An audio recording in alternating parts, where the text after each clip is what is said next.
Hi guys, I'm Scott. My Twitch channel is twitch.tv/Skull. I'm also the guild master of Method, the #1 PvE guild in World of Warcraft. And yeah, I'm here at BlizzCon having a great time. Hope to continue having a great time tonight. Hi guys, I'm Djarii from Method. I'm an independent streamer. I'm playing World of Warcraft H1Z1. You can find me on Twitch. So how did you guys get into the whole Twitch professionally thing? How'd you fall into that? It was kind of just a natural progression thing for me because, like I was saying, I'm in the best team in the world in World of Warcraft, so people were very interested in watching me play and seeing how I do things and seeing how the guild as a whole kind of works and runs.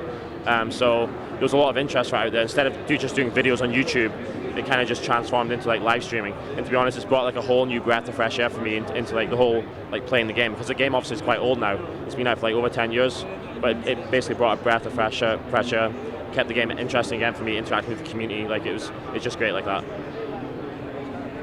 For me, that's actually a little bit different because I don't come from the same esports background that Sko does. I actually started streaming just for fun with my friends, and I just kept doing it regularly every day for maybe 5 to 10 hours. And after a while of streaming, I think just a few months, I actually got partnered, and it was only then that I actually realized I could probably pursue this as a full-time kind of thing. So I'm just seeing where it goes at the moment, and that's how I pretty much found it. So what's the key to being a successful streamer on Twitch? What's your key to your success? That's a really good question. I mean, I'm still trying to find the answer to that question. It's only recently that I started doing the whole streaming thing on Twitch quite professionally. Before I was only doing it maybe once or twice a week, but more recently now I'm doing it almost as a full-time thing alongside managing the Method brand. But to be honest, it's all about community, which is something I've learned a lot from playing World of Warcraft as well. Because the game itself is not what makes World of Warcraft so special. It's the community, and it's exactly the same on your Twitch channels. So you build up a good community, and you're gonna be good. Yeah, I would actually agree with Sko. When we're talking about Twitch and what makes you successful, it just comes down to these core fundamentals, which are persistence and community. You're not going to get anywhere on Twitch if you don't respect and value the community that you grow. And maybe you start on Twitch, your first day streaming, you have one viewer. You respect that one viewer, he comes back the next day, he maybe brings another viewer, and it works like this kind of momentum. So you need to really keep at it, work hard every day, try and give it your all, and really show everyone why you're worth their time. What does it take to be a really good WoW raider today with the latest expansion, Draenor? What's the key to being really good, really efficient, not wiping constantly, and not pulling too much aggro? A lot of it comes down to experience. As I said, the game is quite old now. At the same time, the skill cap in the game isn't that high that someone can't pick it up and get there. But it is a different environment. You're playing in a big team, so a lot of teamwork comes into play. You're playing with 19 other people in a 20-man raid. So again, that is a lot of experience. Apart from that, a lot of dedication. These days as well, you need to know how to play more than one class because there's a lot of class swapping and so on. So it's basically just a lot of time dedicated to the game. So again, translates to experience. Good teamwork, good communication, and yeah.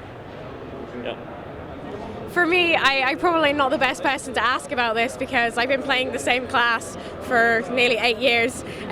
But Scott would know better than me that it's really down to the team that you're playing with and hard work and dedication. WoW is one of the last pay-to-play subscription-based MMOs.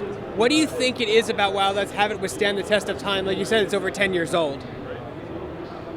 Again, it goes back to what I've been saying throughout this whole interview, though. It's not necessarily the game itself. The game itself is good. It is the best MMO. Obviously, they've invested a lot of resources into it, a lot of time, a lot of money, which makes it very, very difficult for other companies to compete because it requires so much time, such a big development team, so much money to actually make a good MMO. But it all comes down to the community. The community in World of Warcraft is so strong, and it continues to be quite strong, despite the dwindling numbers, that it's very difficult for another MMO to just come up there and suddenly build a community equal to what's in World of Warcraft, and that's the main problem. And that's why World of Warcraft is still the best MMO out there. No, this is actually a pain for me because every time you ask these questions, Scott gets in there and says exactly what I want to say. But really, I think a lot of it boils down to loyalty for me. I've tried a lot of different MMOs. I've played Rift, and I've played all the free ones. I've tried a lot of them, but I come back to World of Warcraft purely because I love the game itself. I love the story behind the game, and I have this attachment to it. Like, I've been playing it since I'm 13, 14 years old, and it's just that game that's close to my heart, and no other game will be able to compare to that and ever be able to match the experiences and memories that I have playing this as I've grown up. So esports has kind of become a phenomenon. We've seen you can basically all these electronic games turn into sports itself. So now they're renting out giant coliseums and stadiums and events like this at BlizzCon. They're gigantic. What are your thoughts on esports and how they've grown over the last 5 years? And I'll start with you this time. Scott now. I mean, as a gamer, it doesn't get any better than this, right? It's a super exciting time to be a gamer. I mean, it's basically gaming's hitting the mainstream. So you no longer have to be like shy or like in public about the fact that you actually game, because it's almost, you know, it's getting as big. It's not obviously not as big as sports, but it will get there eventually. And this is just the first step. So I'm super excited for the future. Actually, I have to say, coming to these events makes me really proud to be a gamer. When you get to see the community around you and how passionate and loving people are about it, you really feel amazing to be a part of this kind of family that we have around us. I love it, really. And what's it like finally to be able to be in so many different locations, you from England, you from Scotland, and actually play with each other in the same game at the same time and communicate simultaneously? I mean, we've been doing that for years already. We've been playing like Counter-Strike and all of those games across the internet for years, but the really amazing thing is meeting these people on these games and then actually getting together and meeting them in real life. I've made friends that I would consider the closest people in the world to me that I met on World of Warcraft or because of World of Warcraft, and I'm so grateful that this is possible and this is the world that we live in.